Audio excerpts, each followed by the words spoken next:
ক্রমে সাতরাইতে যখন মালদ্বীপ কিনারায় এসে পৌঁছালেন, মালদ্বীপ কিনারায় এসে পৌঁছানোর সাথে সাথে তিনি অজ্ঞান হয়ে গেলেন। দীর্ঘক্ষণ অজ্ঞান থাকার পরে যখন তার হুঁশ ফিরে আসলো, হুঁশ ফিরে এসে দেখে আমি কোন এলাকায় আসলাম, এই এলাকার নাম কি তাও আমি জানি না, এলাকার রাস্তাঘাট কি তাও আমি চিনি না, আমি তো একেবারেই নতুন, কোনো বন্ধু বান্ধব নাই, কোনো পরিচিত লোক নাই, আমি কোথায় যাব আর কোথায় থাকবো কোনো দিশা পাইতেছে না। এই চিন্তা ভাবনা তার ভিতরে চলতেছিল। এমন সময় একজন হিন্দু ব্রাহ্মণ এই রাস্তা দিয়ে যাইতেছিল। হিন্দু ব্রাহ্মণে এই হাফেজ আবুল বারাকাতকে দেখে কাছে গেছে। কাছে গিয়ে দেখে তিনিও সেই কল্পনা করতেছেন, এই ছেলেটাতে ওনাকে তো আর কোনোদিন দেখি নাই, মনে হচ্ছে যে এই ছেলেটা আমাদের এলাকার না। কাছে যাইয়া জিজ্ঞাসা করেন, বাবা তোমার পরিচয় কি? তোমাকে তো ইতিপূর্বে কখনো এই এলাকায় দেখি নাই। হাফেজ আবুল বারাকাত রাহমাতুল্লাহ আলাইহি ডাক দিয়ে বললেন, চাচাজি আমার বাড়ি এই এলাকায় না, আপনি আমাকে চিনবেন না, আমার বাড়ি হলে মুরুক্কু। আমার বাড়ি কোথায়? মুরুক্কু। আমি মুরুক্কু দেশ থেকে জাহাজে চলে আসতেছিলাম, জাহাজ ডুবে যায়, কোনো ক্রমে এই এলাকায় এসে পৌঁছেছি। এবার সেই হিন্দু ব্যক্তিটা ডাক দিয়ে বলতেছেন, বাবা তোমার পরিচয় কি? যে আমার পরিচয় হলো আমি একজন মুসলিম, আমার নেতা হলেন মুহাম্মদুর রাসূলুল্লাহ সাল্লাল্লাহু আলাইহি ওয়াসাল্লাম। আমি মুহাম্মদুর রাসূলুল্লাহ সাল্লাল্লাহু আলাইহি ওয়াসাল্লামকে অনুকরণ করি। এবার হিন্দু ব্রাহ্মণ বলতেছে, বাবা তুমি এই পর্যন্ত যা বলেছো এই কতটুকু বলেই তুমি চুপ থাকো, তুমি যে মুসলমান এই কথাটা আর তুমি প্রকাশ কইরো না, তুমি যে মুসলমান এই কথাটা আর তুমি প্রকাশ করো না। কারণ এই মালদ্বীপ এলাকার যত মানুষ আছে সব হলো হিন্দু, খ্রিস্টান, ইহুদি, বৌদ্ধ, একটা মুসলমানও নাই। সুতরাং তুমি একটাই মাত্র মুসলমান, তুমি যদি মুসলমান পরিচয় দাও তোমাকে হত্যা করা হবে। যদি এই এলাকার মালদ্বীপ এলাকার বাদশাহ এই খবর জানে, সাথে সাথে তোমাকে হত্যা করে ফেলবে। এবার হাফেজ আবুল বারাকাত ডাক দিয়ে বললেন, চাচাজি আপনি কি আপনার বাদশার কাছে আমার খবরকে পৌঁছে দিবেন? আপনার বাদশা যদি আমার সম্পর্কে জানতে পারে তাহলে তো আমাকে হত্যা করে ফেলবে। চাচাজি আমি আপনাকে অনুরোধ করি, আপনার বাদশার দরবারে খবরদার আমার পরিচয়টা দিবেন না। ঠিক আছে, তোমার পরিচয় আমি দিব না, তবে তুমি যে মুসলমান এই কথাটা তোমার ভিতরে লুকাইয়া রাখো, প্রকাশ কইরো না। যা প্রকাশ করছো আমার সাথে করছো, আর কারোর সাথে প্রকাশ কইরো না যদি বাঁচতে চাও। ঠিক আছে চাচা জান, আমি আর কারোর সাথে প্রকাশ করব না। এবার সেই হিন্দু ব্রাহ্মণে এই হাফেজ আবুল বারাকাতকে নিয়ে একটা থাকা খাওয়ার ব্যবস্থা করলেন। হিন্দু ব্রাহ্মণের এক বোন আছে, বিধবা, স্বামী মারা গেছে, শুধুমাত্র তার একটা মেয়ে আছে। উনার বাড়িতে যায় বলতেছে, দিদি ভগবান তো তোমাকে কোনো ছেলে সন্তান দেয় নাই, তবে এবার বিনা চাওয়াই বিনা পরিশ্রমে ভগবান তোমাকে একটা। এবং পর্দানিশীন মা ও বোনেরা, সর্বপ্রথম মহান আল্লাহ পাক রব্বুল আলামিনের দরবারে শুকর আদায় করি, যে আল্লাহ পাক রব্বুল আলামিন আপনাকে আমাকে বিভিন্ন ঘর থেকে বিভিন্ন গ্রাম থেকে যাচাই বাছাই করে মাদ্রাসার বার্ষিক মাহফিলে কোরআন ও হাদিসের আলোচনা শোনার মতো তৌফিক দান করেছেন। সেজন্য অন্তরের অন্তঃস্থল থেকে কালিমাতুর শুকর আদায় করি। সকলে বলি আলহামদুলিল্লাহ, আরো জোরে বলি আলহামদুলিল্লাহ। আপনাদের গ্রামে মাদ্রাসার মাহফিল হওয়াতে আপনারা খুশি না বেজার? আর একটু জোরে বলেন। খুশি। তো আল্লাহ পাক রব্বুল আলামিনও খুশি। যে জায়গায় কোরআন হাদিসের মাহফিল হয়, কোরআন হাদিসের আলোচনা হয়, এই জায়গায় মানুষ যদি এসে জমায়েত হয় তাহলে আল্লাহ পাক রব্বুল আলামিন ওই মানুষদের প্রতি খুশি হয়ে যান। অবশেষে আল্লাহ ঘোষণা দেন, আমি ওই সমস্ত মানুষদের জীবনের সমস্ত গুনাহ মাফ করে দিলাম। তো আল্লাহ পাক রব্বুল আলামিন আপনাদের গ্রামে একটি মাদ্রাসা হয়েছে, নুরানিয়া হাফিজিয়া মাদ্রাসা। যেই মাদ্রাসায় ছেলেদেরকে কোরআন শিক্ষা দেওয়া হয়, এখানে কার কার সন্তানরা এখানে পড়ে? একটু হাত উঁচা করি। মাশাআল্লাহ, অনেকজনের ফলাফলে আছে। তো এই মাদ্রাসায় আমাদের পৃথিবীর জমিনে শিক্ষার দুইটা ধারা চালু আছে। একটা হলো কোরআনী শিক্ষা, আরেকটা হচ্ছে জাগতিক শিক্ষা। কোরআনী শিক্ষা দেওয়ার জন্য মাদ্রাসাগুলির প্রয়োজন হয়, আর জাগতিক শিক্ষা অর্জন করার জন্য স্কুল, কলেজ, ভার্সিটির প্রয়োজন হয়। আমাদের দেশে যথেষ্ট পরিমাণ মাদ্রাসাও আছে, আর যথেষ্ট পরিমাণ স্কুল, কলেজ, ভার্সিটিও আছে, নাকি নাই? স্কুল কলেজেরও অভাব নাই, আর আমাদের দেশে ইনশাল্লাহ মাদ্রাসারও অভাব নাই। তো কোরআন হাদিস শিক্ষা করাইবেন, আপনার সন্তানকে কেন মাদ্রাসায় দিবেন আর কেন কোরআন শিক্ষা দিবেন?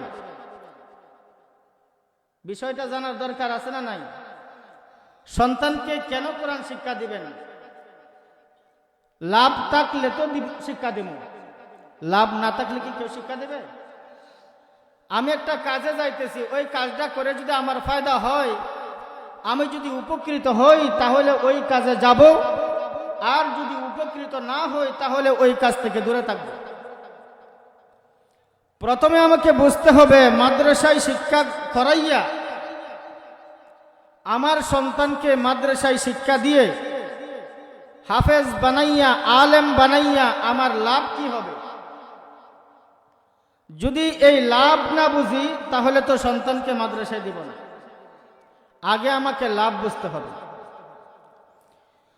তো আল্লাহ নবী সাল্লাল্লাহু আলাইহি ওয়াসাল্লাম বলেন, তলাবুল ইলমি ফারিজাতুন আলা কুল্লি মুসলিম। আল্লাহর নবী সাল্লাল্লাহু আলাইহি ওয়াসাল্লাম বলেন, ও আমার উম্মতেরা, ভালো করে বুঝে নাও, ভালো করে জেনে নাও, তলাবুল ইলমি ফারিজাতুন আলা কুল্লি মুসলিম। ইলমে দ্বীন শিক্ষা করা প্রত্যেকটা নরনারীর উপর ফরজ। প্রত্যেকটা নরনারীর উপর, প্রত্যেকটা নারী পুরুষের উপর ইলমে দ্বীন শিক্ষা করা কি ফরজ। এখন দ্বীন শিক্ষা করাটা দুই প্রকারের আছে।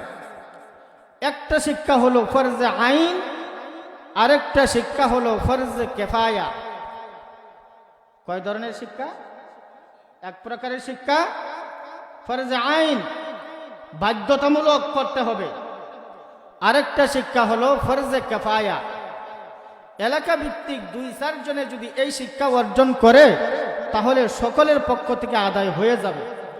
আর যদি কেউই অর্জন না করে, এলাকাবাসী সকলেই গুনাহগার হবে। এখন ফরজে আইন, এটা কোন ধরনের শিক্ষা, কোন প্রকারের শিক্ষা, কেমন যোগ্যতা? একটা মানুষ নামাজ পড়লে, রোজা রাখলে, হজ করলে, যাকাত দিলে তার কিছু এলমের দরকার আছে না নাই? তার কিছু জ্ঞানের দরকার আছে না নাই? যদি নামাজ পড়ি, নামাজ সম্পর্কে নিয়ম কানুন আমার জানা থাকতে হবে, নাকি না? রোজা রাখলে রোজার নিয়ম কানুন আমার জানা থাকতে হবে। হজ করলে হজের নিয়ম কানুন আমাকে জানা থাকতে হবে। আমাকে হালাল হারাম সম্পর্কে, হালাল হারামের বিধিবিধান সম্পর্কে আমার জানা থাকতে হবে।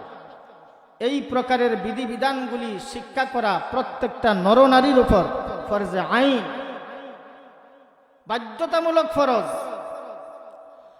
আর হাফেজ হওয়া, আলেম হওয়া, মুফতি হওয়া, এটা হলো ফরজে কিফায়া।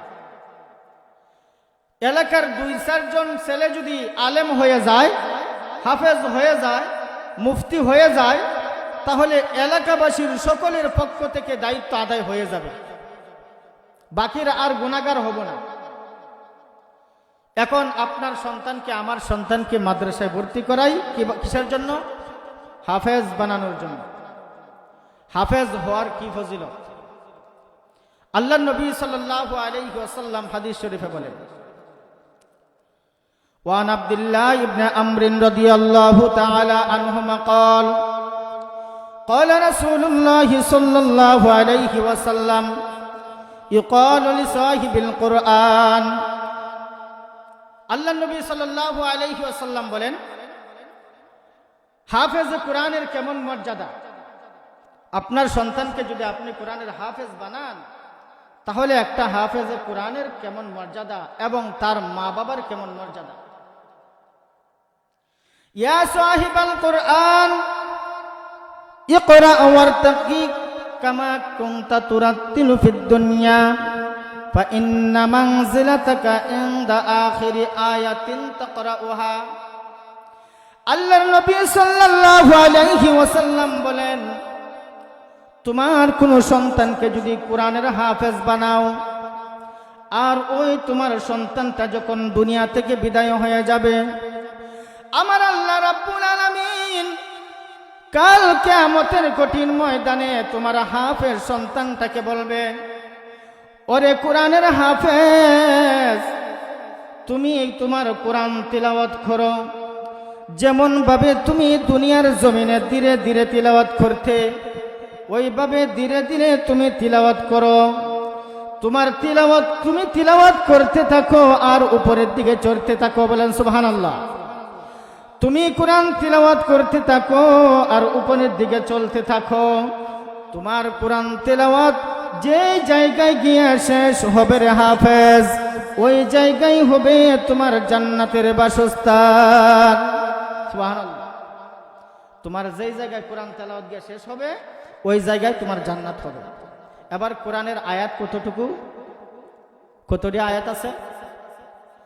৬৬৬৬টা আয়াত আছে। বিভিন্ন যদিও মতান্তর আছে, তবে আমাদের সমাজে পরিচিত ৬৬৬৬টা আয়াত। একটা কোরআনের হাফেজের সিনার ভিতরে ৬৬৬৬টা আয়াত আসেনি না নাই? আছে। এখন কোরআনের হাফেজ দাঁড়াইয়া আলহামদুলিল্লাহি রাব্বিল আলামিন থেকে শুরু করবে, মিনাল জিন্নাতি ওয়ান নাস বলে শেষ করবে। সর্বপ্রথম আয়াত আলহামদুলিল্লাহি রাব্বিল আলামিন, শেষ আয়াত মিনাল জিন্নাতি ওয়ান নাস। ৬৬৬৬ তালার উপরে উঠবে। আপনার সন্তানটার বাসস্থান হবে কোথায়? ৬৬৬৬ তালার উপরে। আর আল্লাহ পাক রব্বুল আলামিন তার মাথার মধ্যে এমন নূরের একটা মুকুট পরাইয়া দিবে, সমস্ত হাসরবাসী দেখবে যে ওর মাথার উপরে খালি চমকাইতেছে, নূরে চমকাইতেছে।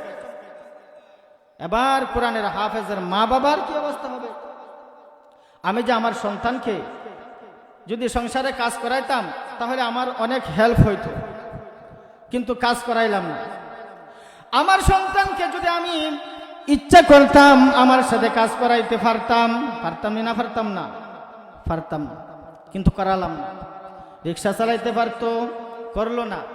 বিভিন্ন কাজ কর্ম শিখতে পারতো, করলো না।